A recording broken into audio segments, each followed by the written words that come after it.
Hello students, आज हम करेंगे ग्राफ्स। बिल्कुल नया टॉपिक है। इसको हम बिल्कुल अभी हमने डिफरेंशिएशन इंटीग्रेशन ये टॉपिक कंप्लीट किए, उसके बाद हमारा ग्राफ टॉपिक आता है। बहुत अच्छा टॉपिक है अगर आप ध्यान से इसे समझोगे।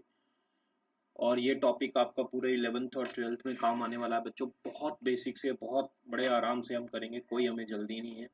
आराम से एक एक चीज़ें समझ के करेंगे बच्चों। सबसे पहले ग्राफ स्टार्ट करने से पहले इक्वेशन ऑफ स्ट्रेट लाइन आपने क्लास 9th और 10th में पढ़ा होगा। Equation of a straight line. Straight line की इक्वेशन क्या होती है? y is equal to M x plus c. ये हमारे पास स्ट्रेट लाइन की इक्वेशन होती है। y एक्सिस के अलोंग, x एक्सिस के अलोंग, और m क्या होती है हमारे पास? स्लोप। और c क्या होता है? y intercept. ये y एक्सिस पर कट करता है, ये आपको पता है चीजें। तो इसके अंदर क्या होता है? अब जो स्ट्रेट लाइन होती है, ये होती है स्ट्रेट लाइन की इक्वेशन। स्ट्रेट लाइन कितनी तरह की होती है? स्ट्रेट लाइन हम 4 टाइप की ड्रॉ कर सकते हैं। एक तो हॉरिजॉन्टल ऐसे, और कैसे ड्रॉ कर सकते हो? ऐसे ड्रॉ कर सकते हो, ये वर्टिकल है। ऐसे ड्रॉ कर सकते हो, इसको बोलते हैं increasing line. This is called increasing line. अगर मैं ऐसे ड्रॉ करता हूं तो इसको क्या बोलेंगे? Decreasing line. This is called decreasing line. ये हमारे पास ऐसे हम 4 टाइप की लाइंस ड्रॉ कर सकते हैं। और ये जो स्लोप होती है, इसको m is equal to tan theta भी हम कंसीडर करते हैं। अगर मैं सबसे पहले इंक्रीजिंग लाइन की बच्चों बात करूं, ये मेरे पास y एक्सिस है और ये मेरे पास x एक्सिस है। मैं इंक्रीजिंग लाइन की बात करूं, मैंने यहां पर इंक्रीजिंग लाइन ड्रॉ कर दी। ये जो थीटा जो एंगल होता है, ये x एक्सिस से एंगल है लाइन के साथ, ऐसे। अगर ये हम थीटा एंटी क्लॉकवाइज जा रहे हैं, थीटा अगर हम ऊपर को जा रहे हैं एंटी क्लॉकवाइज, यानी ये एंटी क्लॉकवाइज रोटेशन है, तो theta always consider as positive if we move along anti clockwise direction. बच्चों, slope y m is equal to tan theta होता है। अगर थीटा पॉजिटिव होगा तो स्लोप भी क्या होगी? पॉजिटिव। इसके किसी भी पॉइंट पर आप ड्रॉ कर लो, एक्स एक्सिस ड्रॉ करके आप एक्स एक्सिस के साथ किसी भी पॉइंट पर देख लो, एंगल यही बनेगा, एंगल चेंज नहीं होगा। इट मींस थीटा कांस्टेंट है तो स्लोप भी क्या होगी? कांस्टेंट होगी। यानी स्ट्रेट लाइन की स्लोप, इंक्रीजिंग लाइन की स्लोप हमेशा पॉजिटिव एंड कांस्टेंट होती है। इसी तरह अगर मैं बात करूं डिक्रीजिंग लाइन की बच्चों, डिक्रीजिंग लाइन, ये मैंने यहां पर एक डिक्रीजिंग लाइन ड्रॉ कर ली है। अगर इसका एंगल एक्स एक्सिस से देखूं, ये भी एंगल बनता है, और आपने हमेशा स्मॉलेस्ट एंगल देखना है। अगर आप एक्स एक्सिस से इधर एंगल बनाओगे तो वो बहुत बड़ा बन जाएगा। आपने लेस देन 90 यानी स्मॉलेस्ट एंगल देखना है। दोनों में से सबसे छोटा एंगल कौन सा बन रहा है? अब ये सबसे छोटा एंगल बन रहा है। यहाँ ये क्लॉकवाइज है, थीटा क्लॉकवाइज डायरेक्शन में आपको घूमना पड़ रहा है, एक्स एक्सिस से ऐसे घूमना पड़ रहा है क्लॉकवाइज। अगर थीटा क्लॉकवाइज घूमेंगे तो आपने थीटा नेगेटिव कंसीडर करना है। अगर हम क्लॉकवाइज जा रहे हैं तो थीटा आपने क्या अज्यूम करना है? नेगेटिव। अगर थीटा यहाँ नेगेटिव हो गया तो m is equal to tan theta होता है, तो स्लोप भी क्या हो जाएगी आपकी? नेगेटिव हो जाएगी। क्लियर है? यहां तक किसी बच्चे को कोई डाउट है? अगर हमने यहाँ पर स्लोप थीटा क्लॉकवाइज कंसीडर किया तो थीटा नेगेटिव हुआ तो स्लोप नेगेटिव होगी। अगर थीटा हम एंटी क्लॉकवाइज डायरेक्शन में चलेंगे तो स्लोप थीटा पॉजिटिव होगा और स्लोप भी पॉजिटिव होगी। यानी इंक्रीजिंग लाइन की स्लोप हमेशा positive and constant, and decreasing line की स्लोप हमेशा नेगेटिव एंड कांस्टेंट। ये चीजें आपने याद रखनी है बच्चों। ये हमारा दूसरा। अब इसी तरह अगर मैं वर्टिकल लाइन की बात करूं और हॉरिजॉन्टल लाइन की बात करूं, दोनों लाइनों की अगर मैं बात करूं, ये मेरा y एक्सिस है, ये मेरा x एक्सिस है, ये मैंने हॉरिजॉन्टल लाइन यहां पर ड्रॉ कर ली बच्चों। अगर मैं हॉरिजॉन्टल लाइन की बात करूं, हॉरिजॉन्टल लाइन में थीटा क्या होगा 0, एक्स एक्सिस के साथ कोई एंगल नहीं है, तो m is equal to tan 0 tan 0 0, तो स्लोप क्या होगी 0, यानी हॉरिजॉन्टल लाइन की स्लोप 0 एंड कांस्टेंट। इसी तरह अगर मैं बात करूं वर्टिकल लाइन, ये y एक्सिस है, ये x एक्सिस है, ये मैंने बच्चों वर्टिकल लाइन ड्रॉ की है, इसके अंदर थीटा मैं चाहे क्लॉकवाइज चला जाऊं चाहे मैं एंटी क्लॉकवाइज चला जाऊं, थीटा कितना होगा 90। अगर m tan 90 होगा, tan 90 होता अनडिफाइंड, तो स्लोप इसकी हो जाएगी अनडिफाइंड। यहां तक अगर किसी बच्चे को कोई डाउट है तो पूछ सकते हो, अदरवाइज हम आगे चलते हैं। इसके बाद अगर मैं बात करूं, you know y is equal to M x plus c, ये इक्वेशन ऑफ स्ट्रेट लाइन होता है, ठीक। यहां m क्या होता है पॉजिटिव, अगर m पॉजिटिव है c 0 है, स्लोप पॉजिटिव है c 0 है। स्लोप पॉजिटिव किसकी होती है इंक्रीजिंग लाइन की। अगर इंक्रीजिंग लाइन की स्लोप पॉजिटिव है और c 0 है, c 0 का मतलब बच्चों होता है कि y एक्सिस पर जो कट कर रहा है वो 0 है, y एक्सिस पर लाइन कहीं भी कट नहीं कर रही। y एक्सिस पर लाइन कब नहीं कट करेगी, जब लाइन कहां से पास होगी ओरिजिन से। इसका मतलब क्या है, इस लाइन का मतलब स्लोप पॉजिटिव है और c 0 है। अगर मैं इसी में कंसीडर कर लूं आपको y इज इक्वल टू, मैं यहां पर मान लेता हूं m माइनस का, m माइनस का, और स्लोप मैंने नेगेटिव मान ली, m मैंने नेगेटिव अज्यूम कर लिया, और c क्या है 0, यहां पर भी m मैंने नेगेटिव और c 0। अगर स्लोप नेगेटिव होगी, नेगेटिव किसकी होती है डिक्रीजिंग लाइन की, लाइन ऐसे ड्रॉ होगी लेकिन वो y इंटरसेप्ट 0 y एक्सिस पर नहीं कट कर रहा, तो ओरिजिन से पास होगी, तो कुछ ऐसे लाइन ड्रॉ होगी। ये हमारे पास ठीक है बच्चों, यहां तक किसी को कोई डाउट तो नहीं है। अगर मैं इसके बाद बात करूं, अगर हम बात करें कोई भी और ड्रॉ कर लो, y is equal to, you can assume slope positive y intercept भी पॉजिटिव, तो ये कौन सी लाइन बनेगी, ये हमारे पास बनेगी स्लोप पॉजिटिव है, y इंटरसेप्ट भी पॉजिटिव है, इट मींस इंक्रीजिंग लाइन होगी विद पॉजिटिव y इंटरसेप्ट। यहाँ ये पॉजिटिव y इंटरसेप्ट होगा, ये प्लस c की वैल्यू होगी पॉजिटिव y इंटरसेप्ट।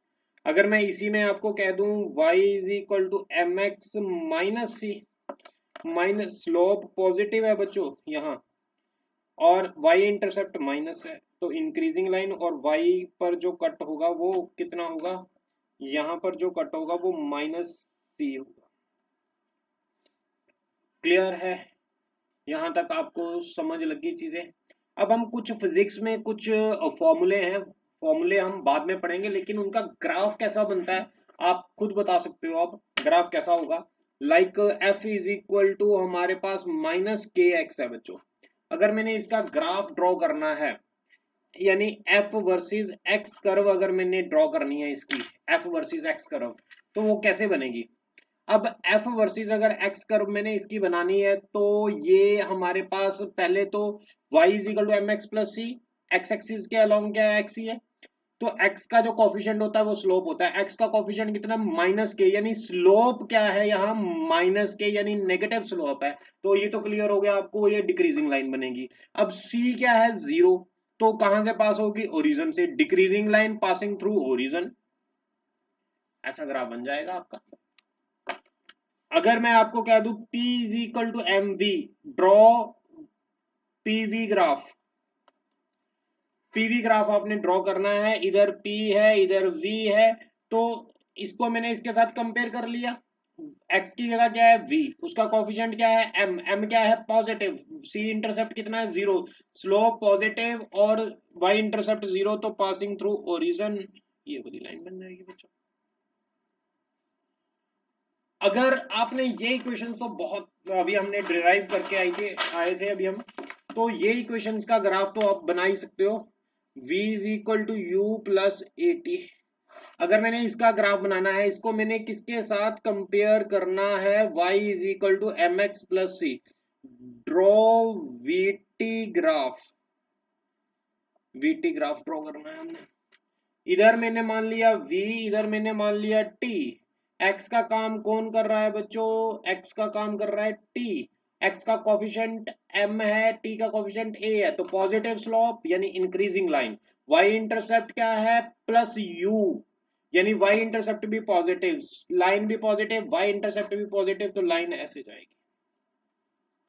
अगर मैं इसी को v is equal to u minus a t बच्चों कर लूं, तो अब जो स्लोप है वो नेगेटिव है, वाई इंटरसेप्ट पॉजिटिव है। Slope negative, Y slope negative का मतलब डिक्रीजिंग लाइन, वाई पॉजिटिव का मतलब ये वाला पॉजिटिव एक्स एक्सिस। नेगेटिव होता तो ये ओरिजिन से नीचे आएगा। यस बच्चों, ये हमारा स्लोप, हमने स्ट्रेट लाइन के बारे में पढ़ा। अब हम पैराबोलिक कर्व के बारे में पढ़ेंगे। जो फिजिक्स में टर्म्स यूज हो रही है हम वही करेंगे। Write down parabolic curve. अगर मैं पैराबोलिक कर्व की बात करूं, पैराबोलिक कर्व में 4 तरह की कर्व्स होती हैं। एक होती है Y square is equal to 4ax, x की पावर 1, यहाँ y की पावर 2। यहाँ पर देखो दोनों जगह वेरिएबल की पावर x और y की पावर 1 थी तो स्ट्रेट लाइन बनती थी। स्ट्रेट लाइन की स्लोप हमेशा कांस्टेंट होती थी। अब यहाँ पावर एक जगह 1 है, यहाँ एक जगह पावर 2 है, तो यहाँ पर जो कर्व बनेगी, और कर्व कैसी बनेगी आपने ये चीज याद रखनी है। अगर जिसकी पावर 1 है उसके अलोंग कुछ ऐसी कर्व बन जाएगी। अगर मैं इसके अंदर आपको ये अज्यूम कर लूं कि Y square is equal to minus 4ax, minus का मतलब आपकी जो कर्व बनेगी वो इसकी दूसरी साइड बन जाएगी, ऐसे बन जाएगी कर्व। अगर मैं आपको ज्यूम कर लेते हैं X square is equal to 4ay, तो इसका मतलब जो कर्व हमारी बनेगी ये y है, ये x एक्सिस है, y एक्सिस के अलोंग प्लस की कर्व बनेगी ऐसे। अगर मैं एक्स स्क्वायर माइनस 4ay जिसकी पावर 1 होती है वो उसके अलोंग कर्व बनती है। कर्व किसके अलोंग बनेगी? y के अलोंग, लेकिन माइनस है तो वो नीचे बनेगी बच्चों। यानी जहां पर एक जगह वेरिएबल की पावर 2 हो जाए, एक जगह वेरिएबल की पावर 1 हो जाए, वहां पैराबोलिक कर्व बनेगी। वो 4 तरह की हो सकती है, जिसकी पावर 1 होगी उसके अलोंग कर्व बनेगी। ये आपने चीजें याद करनी है। कुछ इंपॉर्टेंट फॉर्मूले जैसे जो फिजिक्स में यूज करते हैं तो उनकी कर्व्स कैसे बनेंगी? हाफ के x square, draw UX graph, UX graph draw करना है। इधर u है, इधर x है, जिसकी पावर 1 है, पावर 1 u की है तो u के अलोंग ग्राफ बनेगा। माइनस आ गया तो u के अलोंग नीचे को ग्राफ बनेगा बच्चों। कोई चीज इसमें पूछनी है? अगर kinetic energy half mv square, आपने ये तो पढ़ा होगा काइनेटिक एनर्जी का फॉर्मूला हाफ mv स्क्वायर। अगर मैंने इसका ग्राफ ड्रॉ करना है, ड्रॉ के v ग्राफ, यहाँ पर मैंने k ड्रॉ किया, यहाँ मैंने v, पावर किसकी k की 1 है तो ये k के अलोंग ग्राफ बनेगा पैराबोलिक कर्व, और ये पॉजिटिव है तो ऊपर को बनेगा। यस बच्चों, एनी डाउट? इसके बाद अगर मैं बात करूं, हमारे पास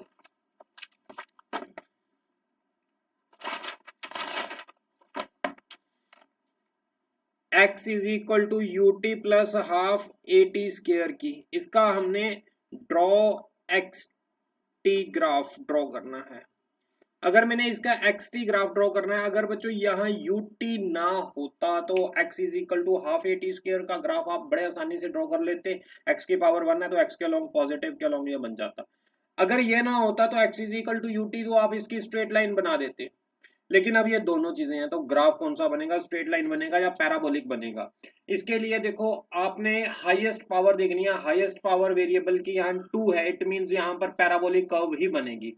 लेकिन पैराबोलिक कर्व बनाने का मैं आपको एक ट्रिक बता रहा हूं कि आप पहले यूटी को भूल जाओ। अगर यूटी ना हो तो graph x is equal to half A T square का ग्राफ कैसा बनता है, यानी विदाउट यूटी ग्राफ कैसा बनता है बच्चों? ये x है, ये t है। अगर मैं विदाउट यूटी ग्राफ ड्रॉ करना चाहूं तो कैसा बनेगा? ऐसा बनेगा। इसमें तो किसी को कोई डाउट नहीं है, ठीक है, ऐसा ग्राफ बनेगा।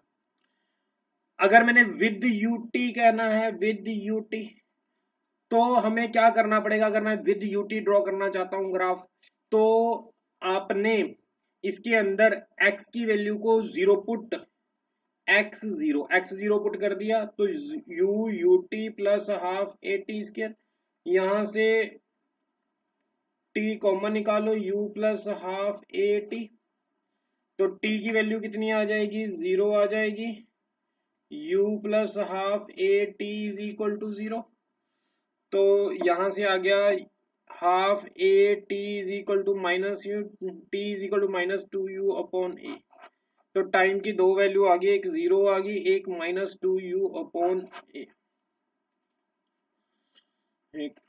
ठीक यहां तक। तो इसको हमने ग्राफ पर ड्रॉ करना है। ये जो ग्राफ था यहाँ पर दो वैल्यू, t की वैल्यू 0, t की वैल्यू माइनस 2u अपॉन ए, इस पर हमने ग्राफ कुछ ऐसे ड्रॉ करेंगे। तो एक बात याद रखना, मैं ना जहां पर भी टाइम होगा, टाइम नेगेटिव में नहीं हो सकता, इसलिए मैं यहाँ पर डॉटेड लाइन ड्रॉ करूंगा अगर टाइम का केस होगा। ठीक, ये पैराबोलिक कर्व कुछ ऐसे बनेंगे। यस, यहाँ तक कोई डाउट है आपको? आप एक कर्व खुद बनाकर भी देख सकते हो होमवर्क के लिए, x is equal to U T minus half A T square, इसकी कर्व आप घर से बनाकर देख सकते हो फॉर योर प्रैक्टिस। और इसके अलावा अगर आप दो तीन और क्वेश्चंस प्रैक्टिस के लिए लेना चाहते हो तो मैं वो आपको बता देता हूँ। दो तीन और क्वेश्चंस हैं, like a is equal to T square, draw A T graph, ये आप ग्राफ ड्रॉ कर लेना। और अगर आप ड्रॉ करना चाहते हो v is equal to T square, ये आप दो क्वेश्चंस घर से कर लेना। ठीक है बच्चों, okay bye, that's all for today.